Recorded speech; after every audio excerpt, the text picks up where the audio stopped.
खानदान के अंदर, मेरे परिवार के अंदर, कोई राजनीति के अंदर नहीं है, लेकिन फैसल सलमानी की पहचान आदरणीय रामचंद्र दास है।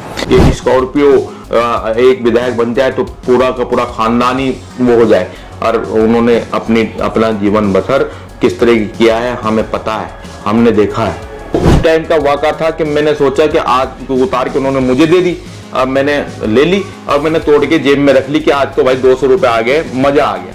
तो मुझे रोका है सलमानी, कहाँ जा रहे? मैंने घर जा रहा हूँ। कहने लगे वो 200 रुपये 2 माला थी, वो 200 रुपये मुझे वापस दो, मुझे सब पर्ची देनी, ला के रसीद कटवा के खजाने में पार्टी की चमक। उनके खिलाफ गवाही दी। उसके बाद में हिंदुस्तान के अंदर इमरजेंसी लगी, हमें पता बताते थे, लोग भी बताते थे, वो भी कि उनके पास बहुत ऑफर आई कैबिनेट मंत्री की।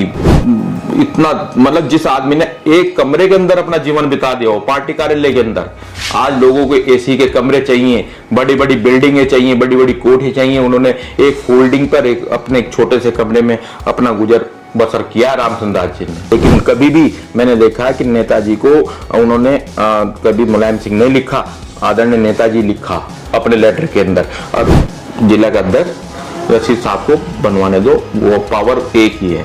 तो फिर उन्होंने मेरा नाम प्रस्ताव दिया कि फैसल सलमानी को आप शहर अध्यक्ष बनाओ। और आज ईमानदारी की बात आपको बता दें कि आज जो पहचान है, ये पहचान फैसल सलमानी की रामचंद्र दास जी की वजह से और किसी की वजह से नहीं है।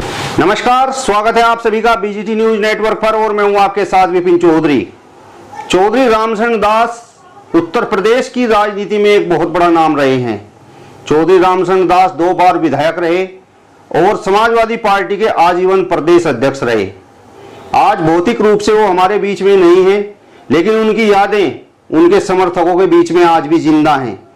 आज उनकी राजनीतिक पाठशाला में पढ़े हुए उनके एक शिष्य फैसल सलमानी हमारे साथ में मौजूद हैं और इनसे बातचीत करेंगे और जानने का प्रयास करेंगे कि किस प्रकार का व्यक्तित्व चौधरी रामचंद्र दास जी का था। बहुत बहुत स्वागत है फैसल जी आपका बीजीटी न्यूज नेटवर्क पर। धन्यवाद, आपका स्वागत। किस तरीके का व्यक्तित्व चौधरी रामचंद्र दास जी का था, किस तरीके की उनकी राजनीति थी? आदरणीय रामचंद्र दास जी बहुत ही सीधे स्वभाव के व्यक्ति थे। 2 बार के विधायक रहे, आजीवन प्रदेश अध्यक्ष रहे और मंत्रालय उनके पास बहुत बड़े बड़े मंत्रालय रहे। उत्तर प्रदेश के अंदर उनका एक नाम रहा ईमानदारी की मूर्त का, जिनकी उनके सीधी सीधी बात ये कह सकते हैं कि वो पक्कड़ समाजवादी थे। और समाज जो पार्टी के मालिक होने के बावजूद भी अपना गुजर बसर इस तरीके से करते थे कि वो अपनी जो एमएलसी वाली तनख्वाह या विधायक वाली तनख्वाह थी उस पर वो डिपेंड थे। और पार्टी के अंदर इतना उनका काम था कि कम से कम वो 2 से 3 हजार लेटर रोजाना लिखते थे पार्टी का वर्करों का। मैं उनके साथ में रहा हूँ, मैंने उनके साथ 6-6 महीने नकलऊ के अंदर मैं रहा हूँ। मैंने 25 साल उनके साथ में राजनीति। सीधा यह है कि ये आज मेरा नाम फैसल सलमानी उत्तर प्रदेश के अंदर लोग जानते हैं, ये सब आदरणीय रामचंद्र दास जी की देन है। मेरे खानदान के अंदर, मेरे परिवार के अंदर, कोई राजनीति के अंदर नहीं है, लेकिन फैसल सलमानी की पहचान आदरणीय रामचंद्र दास है। और उन्होंने मेरी पहचान एक दबे कुचले लोगों की पहचान रामचंद्र दास थे। आपने अभी बताया चौधरी रामचंद्र दास ईमानदारी की प्रतिमूर्ति थी, तो आपको इस प्रकार का कोई किस्सा याद है जहां पर आपने लगा हो कि हाँ चौधरी रामचंद्र दास राजनीति तो कर रहे हैं लेकिन ईमानदारी से राजनीति कर रहे हैं? करना, वो तो ईमानदारी की यूनिवर्सिटी थे। उनके ऊपर तो आदरणीय चौधरी चरण सिंह जी ने खुद मुझे याद है कि उन्होंने मुझे अध्यक्ष जी बताए थे। और हमारे यहाँ जो चौधरी बख्तावर सिंह हैं, वो यहाँ रुड़की के अंदर कोई कार्यक्रम था चौधरी चरण सिंह जी की, वो रामचंद्र दास जी की, वो उनके साथ में थे चरण सिंह जी की। हमारे जो चौधरी बख्तावर सिंह वो बताते थे कि उन्होंने चौधरी चरण सिंह जी ने कहा कि आप रामचंद्र दास जी के साथ में रहो, बहुत ईमानदार व्यक्ति है, बहुत ईमानदार व्यक्ति है।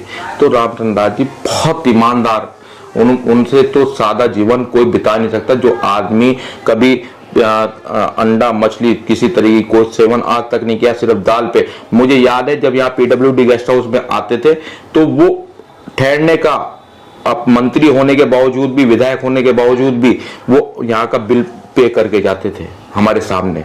यहाँ का जो बिल बनता था ठहरने का, वो जबकि आज की राजनीति देख रहे हैं आप कि स्कॉर्पियो एक विधायक बन जाए तो पूरा का पूरा खानदान ही वो हो जाए। और उन्होंने अपना जीवन बसर किस तरह की किया है हमें पता है, हमने देखा है। मैं उनका शिष्य रहा हूं। मेरे पास अगर एक कुर्ता पजामा एक्स्ट्रा आ गया तो वो सवाल करते थे ये कहां से आया है, क्योंकि वो उनको नॉलेज रहती थी। मुझे एक किस्सा याद है, मैं चौधरी तेज सिंह जी जिला पंचायत के चेयरमैन बने, और चेयरमैन जब बने तो उनके स्वागत में कार्यकर्ताओं ने 10-10 रुपए की 2 माला डाली। तो उस टाइम का वाक़ा था कि मैंने सोचा कि आज उतार के उन्होंने मुझे दे दी, अब मैंने ले ली और मैंने तोड़ के जेब में रख ली कि आज तो भाई 200 रुपए आ गए, मजा आ गया। आज मतलब 200 रुपए जेब में आ गए, आज बहुत तरक्की हो गई। तो जब मैं पीडब्ल्यूडी गेस्ट हाउस पे वापस आए और मैं अपने घर आने लग गया, क्योंकि मेरे पीडब्ल्यूडी गेस्ट हाउस से यहाँ दूरी बहुत ज्यादा नहीं मेरे घर में, तो मुझे रोका है सलमानी, कहाँ जा रहे? मैंने घर जा रहा हूँ। कहने लगे वो 200 रुपए 2 माला थी, वो 200 रुपए मुझे वापस दो, मुझे सब पर्ची देनी, लाके रसीद कटवा के खजाने में पार्टी की चमक। आदरणीय रामचंद्र दास जी जितना भी उनके पास पैसा आता था वो सारा का सारा पैसा अपना पार्टी फंड में जमा करा के उस व्यक्ति को रसीद ला के देते थे। अब उन जैसा तो काम पार्टी के अंदर कोई लोग कर ही नहीं सकते। जैसा काम हमने देखा जब सदस्यता अभियान चलता था तो घरों में जाके वो रसीद काटते थे। हमने देखा कि यहाँ से पार्टी के लिए पोस्टर छपवा के ले जाते थे, पार्टी के लिए जीप में भर के चौधरी जगपाल सिंह गाड़ी चलाते थे, उनके बेटे जो हैं। हमने बहुत अच्छे से उनसे सब कुछ सीखने का मौका हमें मिला। ईमानदार तो वो थे, लेकिन चर्चाएं ये हैं कि बेबाक भी थे। एक बार उन्होंने मायावती पर टिप्पणी कर दी थी, हालांकि उसके लिए बाद में उन्होंने अपनी बात को घुमा दिया था। वो किस्सा क्या था? देखिए वो तो क्योंकि नेताजी के खिलाफ कोई व्यक्ति बोलता था, नेताजी के खिलाफ कभी रामचंद्र दास जी ने नहीं सुना। उनके खिलाफ जो भी विपक्ष में नेता उनके खिलाफ बोलता था उसका जवाब बेबाकी तरीके से देते थे, चाहे वो कोई भी हो। आज कोई गन्ने के बात करने वाला नहीं है राजनीति के अंदर। वो हाउस के अंदर कितना बोलते थे, हाउस के अंदर इतने किस्से हैं उनके, इतनी बड़ी किताब उनकी छपी हुई है रामचंद्र दास जी की। हाउस के अंदर जितना बोलते थे, अपनी पार्टी के अंदर नेताजी से जब मुख्यमंत्री हुआ करते थे गन्ने के भाव बढ़वाते थे, लेकिन आज कोई किस तरह की बात करने वाला नहीं है। कोई राजनीति बहुत अलग तरीके की हो गई। अब ईमानदार लोगों का राजनीति करना बहुत परेशानी का सबब हो गया। हम भी फक्कर समाजवादी हैं, उनके शिष्य हैं। हमारे पे भी हम सोचते हैं कि अब आगे की राजनीति तय कैसे करें, क्योंकि अब तो आपको पता है कि चलन क्या आ गया। हर तरह की राजनीति के अंदर मतलब फक्कर लोगों की राजनीति रही नहीं है। एक बार इंदिरा गांधी के खिलाफ भी उन्होंने गवाही दे दी थी, वो क्या मामला था? इंदिरा गांधी जी के खिलाफ चुनाव था, राजनारायण उनके खिलाफ गवाही दी। उसके बाद में हिंदुस्तान के अंदर इमरजेंसी लगी। हमें बताते थे, लोग भी बताते थे, वो भी कि उनके पास बहुत ऑफर आई कैबिनेट मंत्री की, बंगले की, लेकिन अध्यक्ष जी अपने उससे नई बयान से पलटे। उन्होंने उनके खिलाफ गवाही दी और वो उसमें उनको चुनाव निरस्त हुआ और इमरजेंसी हिंदुस्तान के अंदर लगी, जिसकी देन रामचंद्र दास जी हैं। रामचंद्र दास जी जैसे व्यक्ति मैं बार बार कह रहा हूं कि नहीं आ सकता, दोबारा हिंदुस्तान की राजनीति के अंदर नहीं आ सकता। बहुत उच्च उसके लोग थे और आज राजनीति के अंदर ऐसे लोग नहीं है, और इसी वजह से देश ये पिछड़ रहा है। हिंदुस्तान इसी वजह से कि आज इस तरीके के चौधरी चरण सिंह जैसे, रामराव लोहिया जैसे और आपका रामचंद्र दास जैसे लोग नहीं हिंदुस्तान की राजनीति के अंदर नहीं है, इसी वजह से ये देश पिछड़ रहा है। चौधरी रामचंद्र दास जी आजीवन समाजवादी पार्टी से जुड़े रहे, प्रदेश अध्यक्ष भी रहे। आजीवन प्रदेश अध्यक्ष रहे, जब तक वो मुझे याद है कि रामचंद्र दास जी प्रदेश अध्यक्ष रहे और अपने लोगों की अपने पूरे प्रदेश के अंदर जितने लोग मैं उनके साथ में दौरे पे जाता था और पार्टी कार्यालय के अंदर रामचंद्र दास जी इतना, मतलब जिस आदमी ने एक कमरे के अंदर अपना जीवन बिता दिया हो पार्टी कार्यालय के अंदर, आज लोगों को एसी के कमरे चाहिए, बड़ी बड़ी बिल्डिंगें चाहिए, बड़ी बड़ी कोठी चाहिए। उन्होंने एक फोल्डिंग पर अपने एक छोटे से कमरे में अपना गुजर बसर किया रामचंद्र दास जी ने। ऐसा व्यक्ति नहीं मिल सकता। फैसल जी, मैं आपसे एक बहुत अहम सवाल पूछना चाहता हूँ। मुलायम सिंह यादव जी मुख्यमंत्री रहे, रामचंद्र दास जी भी उस समय राजनीति कर रहे थे, समाजवादी पार्टी के आजीवन प्रदेश अध्यक्ष हो रहे, तो क्या कभी ऐसा अवसर आया किसी मुद्दे पर नेताजी के साथ वो भीड़ पड़े हों? नेताजी के साथ में बहुत हर मुद्दे पे बात उनकी बहस होती है, लेकिन कभी भी मैंने देखा है कि नेताजी को उन्होंने कभी मुलायम सिंह नहीं लिखा, आदरणीय नेताजी लिखा अपने लेटर के अंदर। और दूसरी बात ये एक और बता दूं, सबसे बड़ा तो मैं ही आपके सामने साथ बैठा हूं कि मेरी वजह से वो किस तरीके से यहाँ पर संगठन का जिलाध्यक्ष बनना था। जब चौधरी प्रदीप सिंह जिलाध्यक्ष समाजवादी पार्टी बने, उनको रशीद मसूद साहब बनवाना चाहते थे जिलाध्यक्ष, और वो बनवाना चाहते थे ओम प्रकाश जी को जिलाध्यक्ष। तो नेताजी में और उनमें आपस में बहुत तेज मनमुटाव हो गया। तो फिर शिवपाल जी, क्योंकि शिवपाल जी से अच्छे संबंध, मतलब बेबाकी वाले संबंध थे नेताजी से, तो क्यों बहुत सम्मान करते नेताजी का माननीय रामचंद्र दास जी, तो उन्होंने शिवपाल जी को भेजा, कहने लगे एक काम करो, आप अपना शहर का अध्यक्ष बनवा लो और जिला का अध्यक्ष रशीद साहब को बनवाने दो, वो पावर एक ही है। तो फिर उन्होंने मेरा नाम प्रस्ताव दिया कि फैसल सलमानी को आप शहर अध्यक्ष बनाओ। उसके बाद में क्योंकि सरफराज खान जी उस टाइम अध्यक्ष थे, हमारे नेता हैं सरफराज खान, वो अध्यक्ष थे, उनको चेंज करके मुझे बनाया। तो मेरे पे ही बहुत, मतलब मेरी वजह से बहुत ज्यादा बिगड़ गए थे। तो रामचंद्र दास जी के अंदर ये सबसे बड़ी बात थी कि वो अपनी बात मजबूती के साथ रखते थे और बनवाते थे, चाहे वो गन्ने का भाव बढ़वाने का बात हो। जितना नेताजी के टाइम में गन्ने का भाव बढ़ा, समाजवादी पार्टी के शासनकाल के अंदर गन्ने का भाव बढ़ा, आज तक इतना भाव कभी किसी पार्टी ने बढ़ाने का काम किया। तो नेताजी के साथ में बड़ी बेबाकी तरीके से अपनी बात रखते थे और बनवाते थे। तेज सिंह जी चेयरमैन बनवाए हैं, एकदम नेताजी को कह दिया, जो नेताजी भी बात नहीं काटते थे, अध्यक्ष जी की बहुत सम्मान करते थे नेताजी भी। जिस समय वो राजनीति कर रहे थे उस समय यहाँ पर जनपद सहारनपुर की यदि मैं बात करूं तो चौधरी यशपाल सिंह की राजनीति पीक पर थी, काजी रशीद मसूद की राजनीति पीक पर थी। तो क्या आपको कभी लगा कि रामचंद्र दास जिस तरीके से राजनीति कर रहे थे कि कभी आपस में इन नेताओं में आपस में टकराव हुआ किसी बात को लेकर? रशीद साहब से तो बहुत टकराव रहता थे उनका, रशीद साहब का टकराव रहता था चौधरी यशपाल सिंह। लेकिन चक्कर क्या है कि रामचंद्र दास जी के जो लोग थे वो आज भी उनके चेते हैं, समर्थक है, और कल भी और आने वाले कल तक भी रामचंद्र दास जी को, आज अगर हम जिंदा हैं राजनीतिक तौर पे तो रामचंद्र दास जी की वजह से जिंदा हैं। जब तक वो हम उनका नाम देश के अंदर और प्रदेश के अंदर और अपने जिले के अंदर बढ़ाने का काम करेंगे तो हम उनकी पैदावार है, राजनीति हमारे राजनीतिक गुरु हैं। और आज ईमानदारी की बात आपको बता दें कि आज जो पहचान है, ये पहचान फैसल सलमानी की, रामचंद्र दास जी की वजह से और किसी की वजह से नहीं है।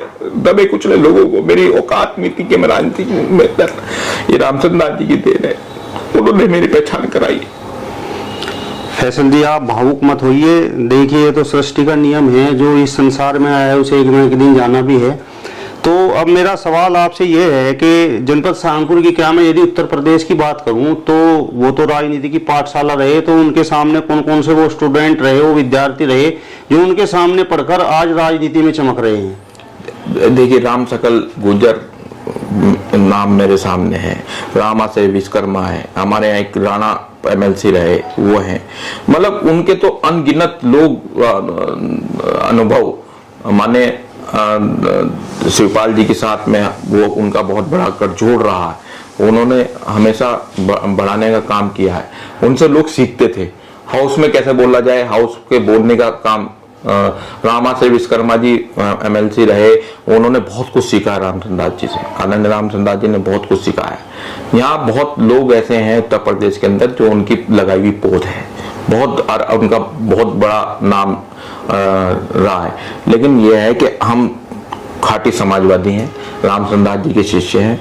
हमें तो इतना पता है कि हम जब तक समाजवादी पार्टी में हैं, जब तक हम नहीं मरने के कफन के बाद में हमारे ऊपर समाजवादी पार्टी का झंडा डलेगा, ये तय है, क्योंकि हम रामचंद्र दास जी के सीते हैं। उन्होंने कभी पार्टी नहीं बदली, वो समाजवादी पार्टी के अंदर रहे और आंदोलन करा, संघर्ष किया है।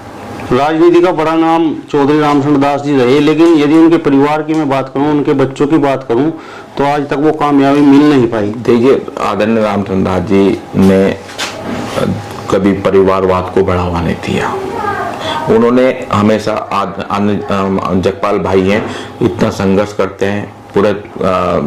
ये सौभाग्य की बात है अपनी कि अब के अगर उनका टिकट होता तो 100% वो चुनाव जीतते नुकुड़ से। लेकिन क्या है कि राष्ट्रीय अध्यक्ष जी का निर्णय था, वो सरमाथे पे उन्होंने भी स्वीकार किया, हमने भी स्वीकार किया, तो उनको मौका मिलेगा। ये तय है कि आने वाले उसमें वो विधायक जरूर बनेंगे, क्योंकि उनकी मेहनत है, वो मेहनत कर रहे हैं लगातार नुकुड़ विधानसभा क्षेत्र के अंदर, और बहुत ज्यादा मेहनत की। आप लोगों को भी पता है कि आप लोगों ने भी बताया, उनको चैनल पे दिखाया है। तो जगपाल भाई हमारे बड़े भाई हैं, हमारे नेता हैं, तो वो तयशुदा विधायक बनेंगे। यह है कि क्योंकि अब के तो समीकरण ऐसे बन गया है कि माननीय राष्ट्रीय अध्यक्ष जी ने टिकट काट दिया, तो ये देखिए अगर और किसी का टिकट कटता तो वो कभी इस पार्टी में भागने की प्रयास करते, कभी इस पार्टी में। हम लोग समाजवादी हैं, हम अपने नेता को निर्णय को मानने वाले लोग हैं। तो इसी तरीके से जगपाल भाई ने राष्ट्रीय अध्यक्ष जी का निर्णय को माना, पार्टी के लिए काम कर रहे हैं, पार्टी के लिए काम करेंगे। लोग राजनीति में आते हैं और वो बहुत जल्दी करोड़पति बन जाते हैं। रामशरण दास ही तो ईमानदार रहे, उन्होंने भी कुछ नहीं कमाया और आप उनके शिष्य हैं, आप भी जो है ढीला कुर्ता पहन रहे हैं। हम ये देखिए, हमने तो सरकारी देखी है, लेकिन मैंने कहा तो कि अगर मेरे पास एक कुर्ता एक्स्ट्रा पजामा आ गया तो अध्यक्ष जी ने उस पर सवाल किया ये कहां से आया है। तो क्योंकि वो बिल्कुल ईमानदार व्यक्ति, बिल्कुल ईमानदार व्यक्ति, तो उनका तो जैसा व्यक्ति पैदा हो ही नहीं सकता दोबारा राजनीति के अंदर। चलिए, तो चौधरी रामशरण दास जी से जुड़ी कुछ यादें उनके शिष्य फैसल सलमानी ने हमारे साथ साझा की हैं। यदि आपको ये वीडियो पसंद आया हो तो इसे ज्यादा से ज्यादा शेयर कीजिए, लाइक कीजिए, कमेंट्स कीजिए और इसके साथ साथ हमारे चैनल को भी सब्सक्राइब कीजिए। नमस्कार।